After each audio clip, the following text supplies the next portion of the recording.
Hey everybody, how you doing?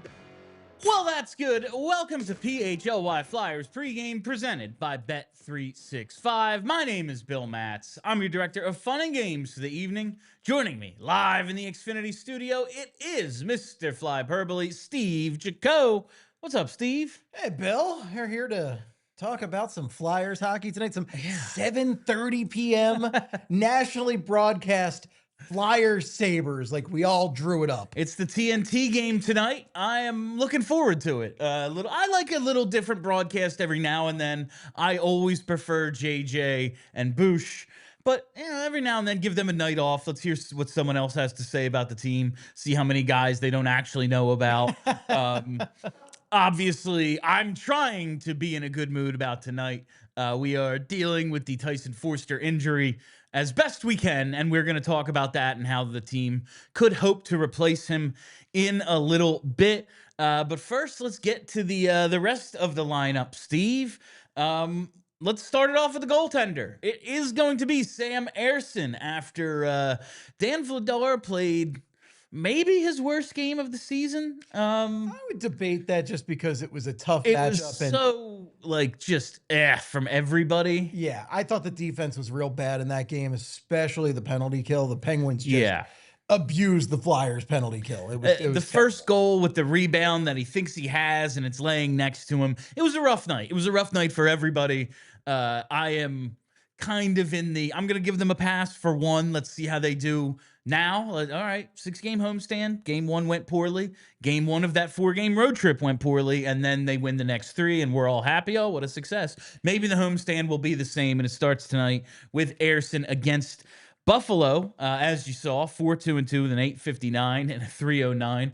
Not the most impressive numbers. No, not great. I would say he's been better lately. He's been better than his numbers, as we've always said with Ayers, but at a certain point, I don't know. 859 is horrible. You could be considerably better than 859 and still not be good. Yeah, 859 is really bad, especially that's 41 points below average. We're a quarter of the way into the season at this point.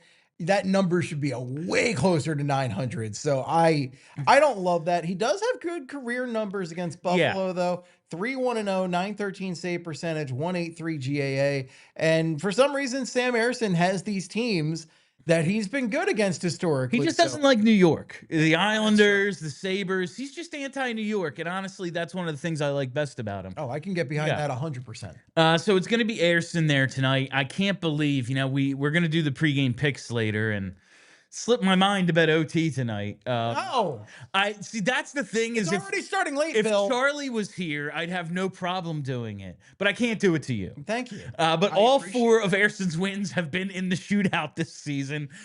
He's 4-2-2, which is just honestly hilarious. So weird. Just looking at it, so 4 wins and then 2 overtime losses. So 6 of his 8 games have gone to OT. I'm just saying, I'm just putting it out there for anyone else who might be thinking about making bets. I'm not going to do it because I can't do that to my esteemed colleague. But that is just the way Ersson's season has gone thus far, Steve. We're getting home at 1 in the morning. Yeah, it's 7:30 start. There's gonna be like a line brawl. There's gonna be the lights are gonna go out. Remember when that happened a couple of years ago? Yeah, that against Tampa, I think. Maybe some fan is gonna try to tie domey somebody in the box. Who knows? That honestly is, if it's something interesting, at least that. If it's just there were 19 tripping penalties in this game. That's annoying. So we'll see how that goes. We'll see if Ayers can hold up and kind of help this team get back on track, because they come home from the road trip. It's a good road trip. They win 3 of the 4. They've won 3 in a row. We're feeling good.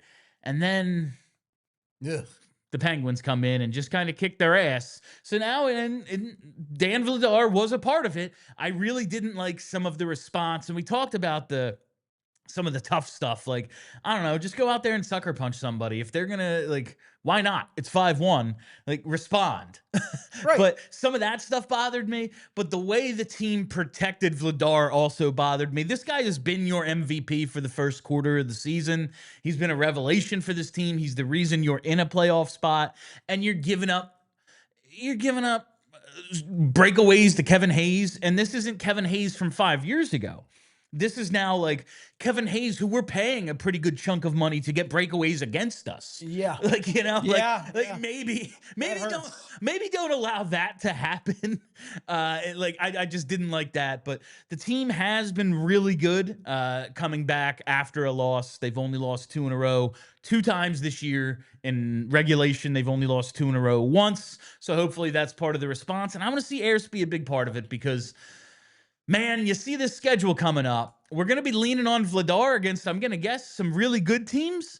And you're going to get, while Buffalo isn't horrible, I'm going to guess it's going to be Ersson against Buffalo and San Jose in this upcoming schedule. And you need him to hold up his end of the bargain at the very least. For sure. And I think San Jose is in a very similar boat to Buffalo there, where they're a team. They're an up and coming team right now. I mean, they are not as bad as they were last year. They're not even close to that. 29 points in 27 games played. Macklin Celebrini has, I mean, what a great player they drafted there. So they have a lot of talent on that team. So tough games for Sam Ersson here. And you really just want to see him step up. And we're not asking for a lot. Just keep them competitive in these games. And it's a big thing to ask for, especially with Tyson Foerster out. And we're going to talk a lot about Tyson Foerster, but the big thing is, not only does he have that goal scoring ability, but he was also a very good defensive forward. So missing him in the lineup is going to hurt a lot. So Sam, please, bud, step up to the plate. We are begging you. All right. And Charlie has tweeted the lines and pairs from warmups, and it looks like what we saw at morning skate today. It's going to be Dvorak and Zegras with Travis Konecny filling in now. It's been Owen Tippett on that line, but it's with the shakeup. It looks like a lot of things are getting moved around. Coots and Michkov stay together, and it'll be Owen Tippett joining them. And then Cates and Brink reunited, but it'll be Grebenkin on their left wing. The fourth line is the fourth line with D'Lo stepping in. Carl Grundstrom is the scratch tonight. I honestly, at a certain point, it's not even D'Lo. Like, I don't know, get Hathaway out and get Grundstrom into a game. It wouldn't bother me. Or get D'Lo and Hathaway into a rotation and try some other guys. The fourth line is a problem, but this thing kind of needs to get going in front of him, especially without Tyson Foerster now. What do you think of the just the first line listed? Zegras, Dvorak, Konecny. That line was going with Tip. Yeah, I don't really understand breaking that up. Like, I don't get that at all because that line's been going. And I was saying this on the other post game we were doing. This feels like one of the few lines where Owen Tippett's really worked because Owen Tippett, he's an up and down player, and I don't really know what to make of him on given nights. So to see him work really well with these guys, I thought he was really complimented well by Zegras' skills, and Dvorak just getting to the dirty corners and, doing that thing. So I like that combo. I don't like breaking that up. That said, Konecny, we hear it every night. We see it in the super chats. We see it in the regular chats. We see it on the socials. People have not been impressed with Travis Konecny's play this year, even though he is, I think, second on the team in points currently. Konecny is just, people don't like how he's playing. And I know we've been really trying to get Travis Konecny going, so maybe this could do it. But we've tried Tippett and Michkov before, and it's never quite clicked. I don't know if their play styles click. I'm not totally into it. And that third line that's a weird one too. I mean, I like Brink back with Cates, and I like seeing Grebenkin up in the top 9. You got to give him a legit chance. Please, Rick Tocchet, give him more than just like 1 or 2 games. Like, give him a chance to do it. But I mean, I'm hoping that they prove me wrong. I don't love the way this is shaken up so far. Yeah, I think they needed to get Cates and Konecny separated. That thing wasn't working. No. And with Foerster out, it's like, all right, well, that line is blown up. Cool. And it makes sense to reunite Brink and Cates because they've had chemistry in the past for so long. It just seemed like a good opportunity to just say, hey, you know what worked a lot last year? Michkov, Couturier, Konecny. Let's put them together again, see if it works. And I thought that was the direction they were going to go. It's not. They go with Tippett instead. I will say, I guess you want a little bit of speed on that line, but it's not like TK is slow. And you are getting TK in a situation with Zegras and Dvorak where that line is going. Like that, at least those two, they have some good chemistry now with the great playmaking of Zegras, and TK doesn't have to be like F1 on the forecheck getting in. He can be more of the guy counted on to finish a little bit here. Maybe that gets him back to where he was. It's very funny, our perception of his season and the season like that he is having numbers wise. 5 goals, 15 assists. It's 20 points in 25 games. He hasn't been terrible. He just hasn't really looked like TK yet. And maybe it's a combination. I don't know if we've really seen that much.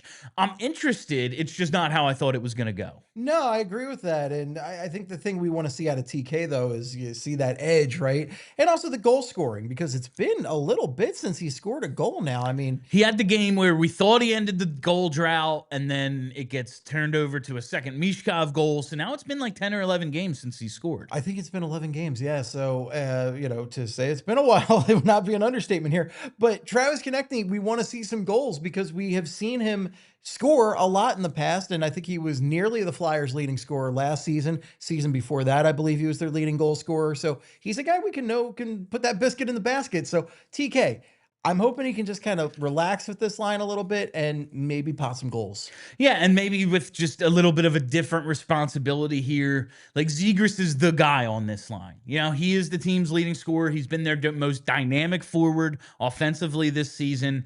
Konecny can maybe just play off of that rather than trying to lead this line. Dvorak's been one hell of a signing, and we know who he's going to be. He's going to get in on the forecheck. He's going to be taking faceoffs. He's going to do a lot of the dirty work. So you put those two guys with Z, and maybe it works.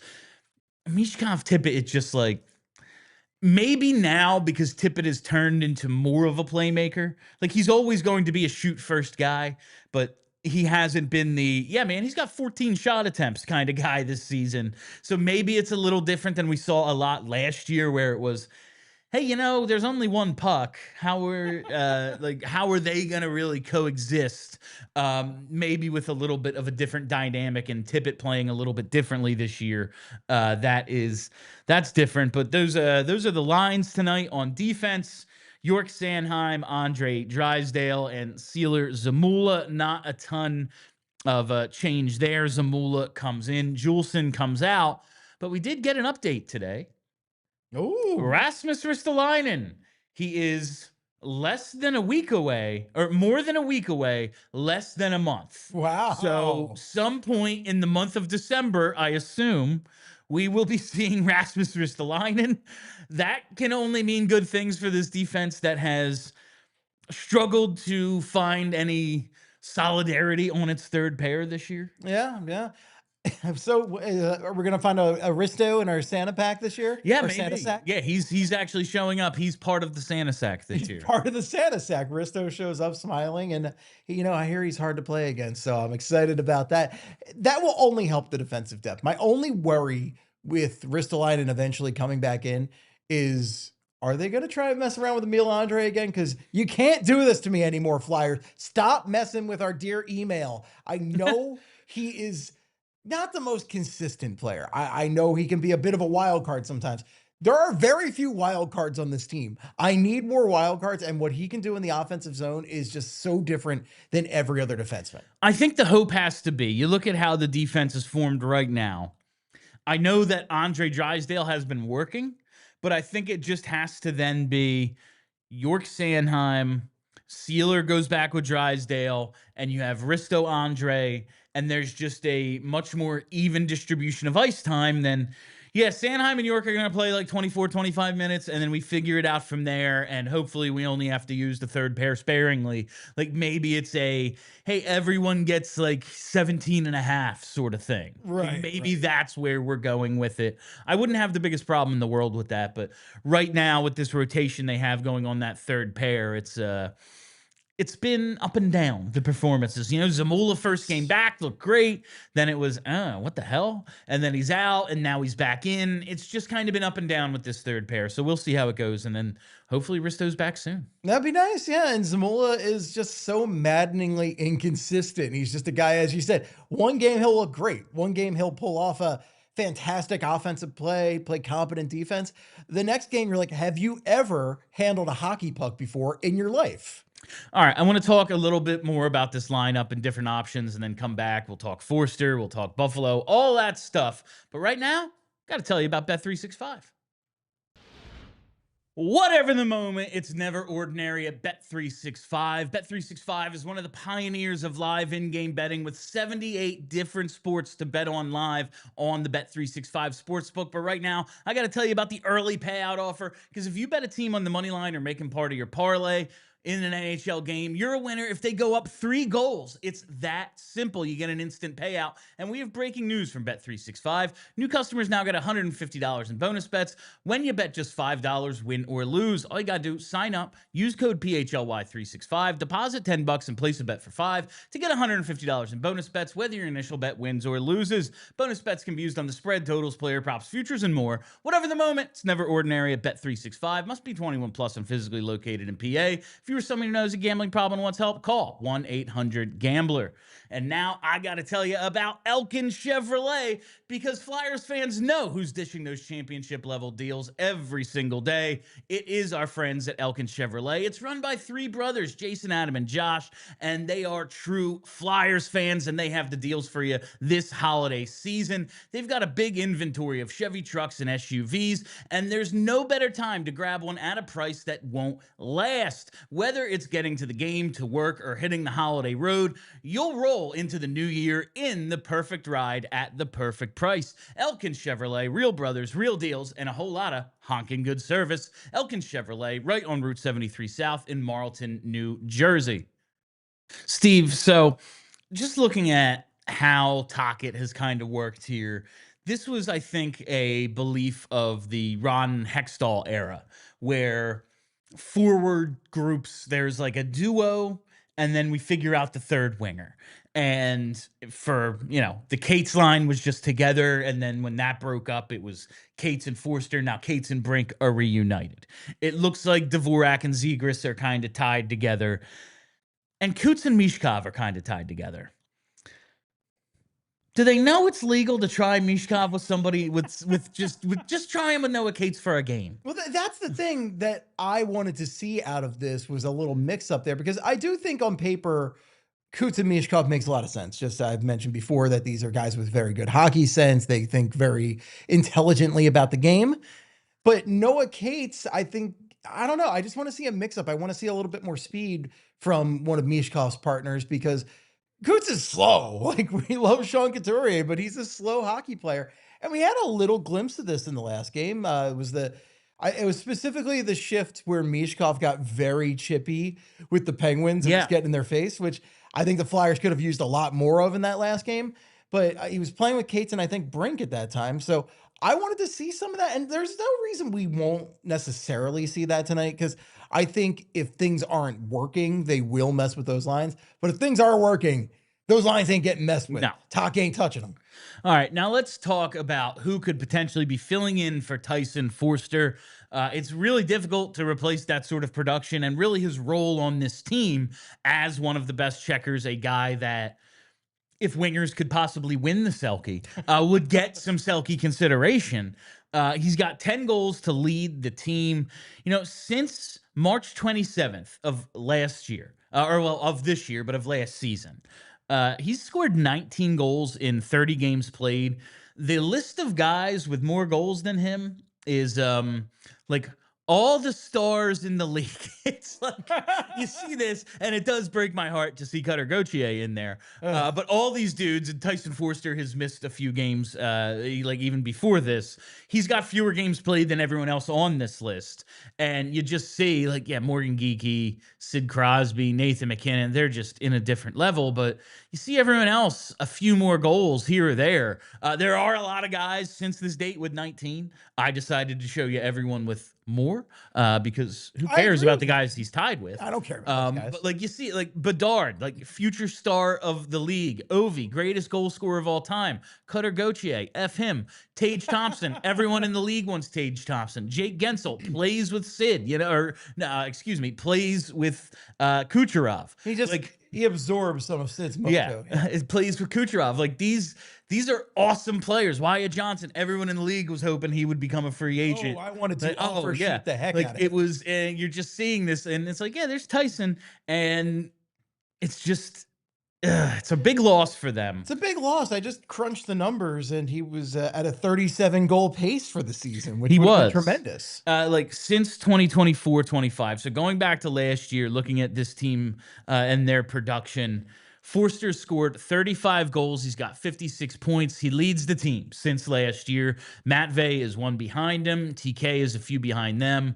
Those two both have, I believe, more points, but like, it's just been it's tough. It's going to be tough to replace him.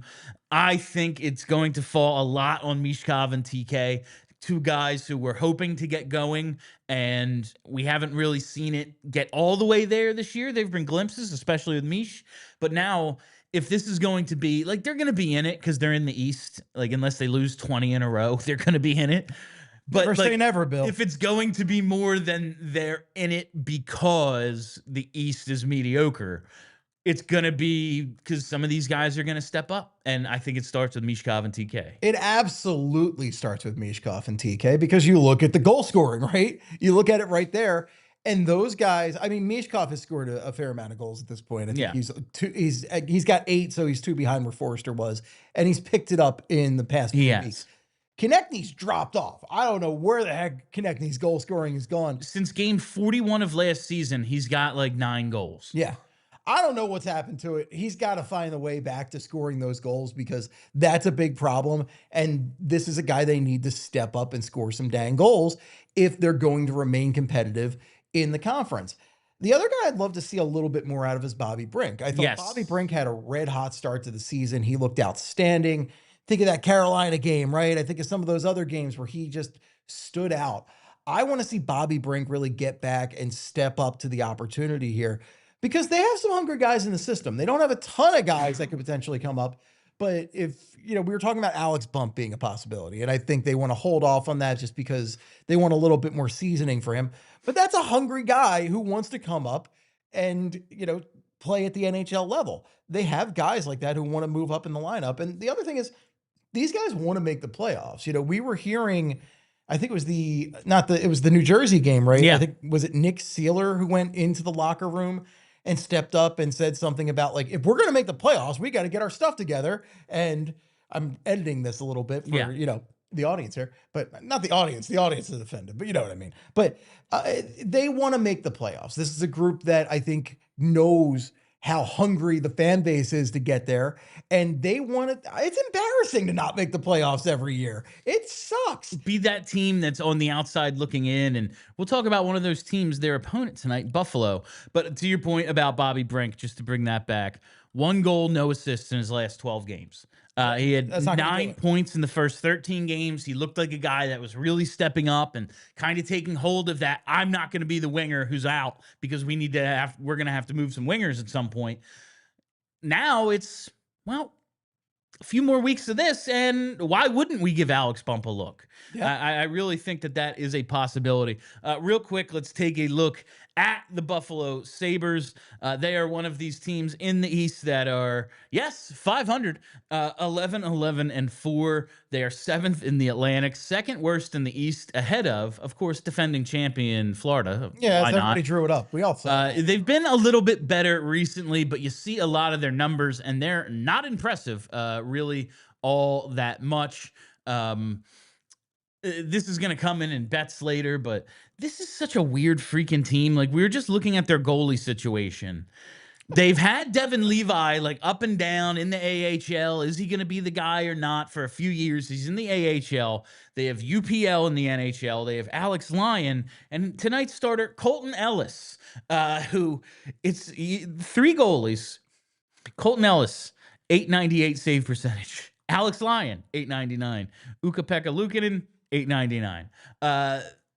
The team's save percentage is .899. Not just kind of the way it goes. That's what they're doing. They are getting average goaltending from their guys. And as you pointed out, Steve, Lindy Ruff is their coach. Lindy Ruff is still their coach. Lindy Ruff was coaching the Buffalo Sabres when I was in high school, and I'm old. like he went away for a little bit of time. How long? So he leaves Buffalo in after the he gets fired in the lockout year 2012-13. He coaches 17 of the 48 games. Then he's in Dallas for 4 years. He's in Jersey for 3 or 4 5 years. Wow. And now this is his second year back in Buffalo. The man is roughly, this says he's almost 66 years old. I feel like he's got to be 20 years older than that. Oh, for sure. He's 100. They are an unserious organization as far like no, they haven't made the playoffs since he was last there. The 2010-11 season when the Flyers beat them in 7. Like it's been 5 years, and okay, we can even say 2018 for the Flyers. My God, imagine 15.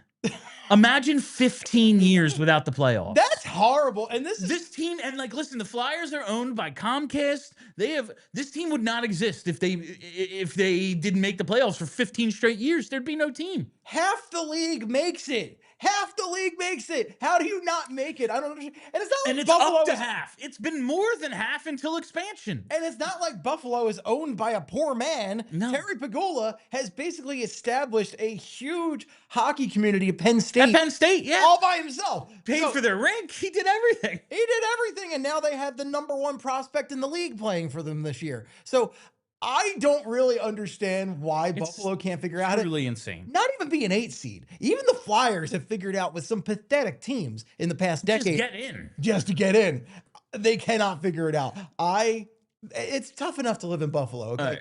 You're lacking ambience and decor to start with. And they have taxes and they don't have palm trees, as we've been told. Yeah. I would be. I mean, it's a miserable place. 4 straight Super Bowl losses. Come on. Those poor bastards of Buffalo. Their baseball team loses the World Series, you know? Like, it's rough up there in Southern Canada. All right, let's get to the pregame picks. We also have at least one super chat, but these are our Bet365 pregame picks. All you got to do is sign up, use code PHLY365, deposit $10 and place a bet for $5 to get $150 in bonus bets, whether your bet wins or loses at Bet365. Must be 21 plus and in PA. Gambling problem, call 1-800-GAMBLER. Let's get to tonight's bets because I got 3 of them. The first one is just the Flyers to win. Flyers on the money line because they're the underdog tonight. Buffalo is a -130 favorite on the road, and they've been okay lately, but they're 2-6-2 on the road, and Philly has only lost back-to-back games twice this season and only once in regulation. They're 7-1-2 after a loss. They got a little embarrassed the other night. I think they come out with a decent effort against a mediocre at best team. And we have a couple of Matvei Michkov bets. Michkov over half a point at -120 and an anytime goal at +230. Mish scored 4 goals and 7 points in 3 games against Buffalo last year. And now with Foerster out, we're talking about who's going to step up. I think it has to be the centerpiece of this thing, and that's Matvei Michkov. Let's get it started tonight with at least a point. Hopefully, it's a goal. Mish almost single-handedly ruined their draft position by having that performance against Buffalo in the last game of the season last year. Yes. He that was a ridiculous. That was like I was like Kelly and I with rage over the Flyers. Kelly winning. And I were cheering as hard as we have in years. Like, what are you doing? Yeah, stop winning. I scared my dog. Poor Brucey boy's like, what's wrong? And I'm like, I'm furious the Flyers are winning this game. Steve's a great follow on Instagram just for Bruce. All right, let's get to a couple of super chats before we get to tonight's game. This one is from, it's J.E. Frucione. I like Tocchet, but it's frustrating to have another coach who wants to turn Michkov into Dave Poulin. Can we just let him play a few minutes more a night and release the Hounds just a little? See, I don't know if they're trying to turn him into anything else. I think they're just trying to get him to pay some attention to defense. There's a difference between trying to turn him into a third-line grinder and telling him you can hang out in the neutral zone the whole game. Like, I think they're just trying to change that, and when that occurs, then they'll be like, now you can cheat a little. I'm hoping we get that few more minutes a night now, though, because without Foerster, it has to go to him. You have to. I mean, I think both he has to step up to the plate, which I think he wants to, and I think Tocchet has to trust him to do that. Yes. All right, and another one here from J.E. is Gents, what you want from Brink is nice, but he doesn't play at a consistently high enough level to be a top 9 forward on a cup team. If he's used as part of any trade to help the roster, do it 100%. I feel like top 9's a little. That's like what we're saying. Is like he's got to be more consistent, or he's going to be that guy. Yeah, like those are the options. I do think top 9's a little harsh. Like I think he could be a third line player. I want to see him be a top 6 player. See, that's the thing is like this team doesn't have a first line, so it's hard to determine the third. Yeah, that's true. That's true. I think he like Dvorak's the 1C right now. Yeah, that's pretty bad. But and I like Dvorak. I think Dvorak's been really good. Yeah, but yeah, he's just not a 1C in any team in the league. No. And he's basically, he's got handcuffs on him to Trevor Zegras. Yes. They can't leave each other's side legally. It's like one of those old like comedies where somebody escapes from prison and they're stuck together. All right, and that is all the time we have for you on PHLY Flyers pregame presented by Bet365. Thank you all for listening. Thank you for hanging out. If you haven't already, hit that subscribe button and maybe think about becoming a diehard, because I have not been paying attention in meetings. It turns out today is the last day of the diehard deal. $26 for a whole year of a diehard membership. Get in now, allphly.com. It does end tonight. I have been told it actually does end tonight. I'm not guessing anymore, but you're going to want to get in, allphly.com. All the benefits of becoming a diehard at the low price of $26 for your first year. All right, make sure you're following us on Twitter at PHLY_Flyers, and make sure you follow the pod as well. Just search PHLY Flyers. I am Bill Matz. That's Steve Jaco. Thank you as always to Brenna. Let's go Flyers. We all silly like the mayor.